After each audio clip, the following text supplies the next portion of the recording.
This is called the Statue of Freedom, but it was made by an enslaved man. His name is Philip Reid, and his story highlights the contradictions between the American story of freedom and the American reality of slavery. For example, Reid also made this statue of enslaver and US President Andrew Jackson on a horse, as well as this statue of enslaver and US President George Washington on a horse. Clark here would keep Reid enslaved for 22 years until Reid himself was in his mid-40s. Mills owned a foundry in DC where Reid would help create some of the most iconic sculptures in American history. The casting of the Statue of Freedom by Reid, Mills, and other free workers would be a little on and off, because it was being done at the same time as the Civil War. Yet another contradiction of the myth of American freedom faced with the reality of American slavery. The DC Emancipation Act abolished slavery in DC in April of 1862, releasing Philip Reid from 42 years of slavery. In December of 1863, the Statue of Freedom was completed and bolted to the top of the US Capitol building, where this bronze personification of liberty could gaze down at its creator,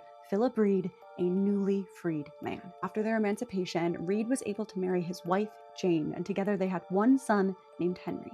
Philip Reid would die a free man on February 6, 1892. A plaque honoring him was unveiled in 2014, the 152nd anniversary of emancipation in Washington, D.C.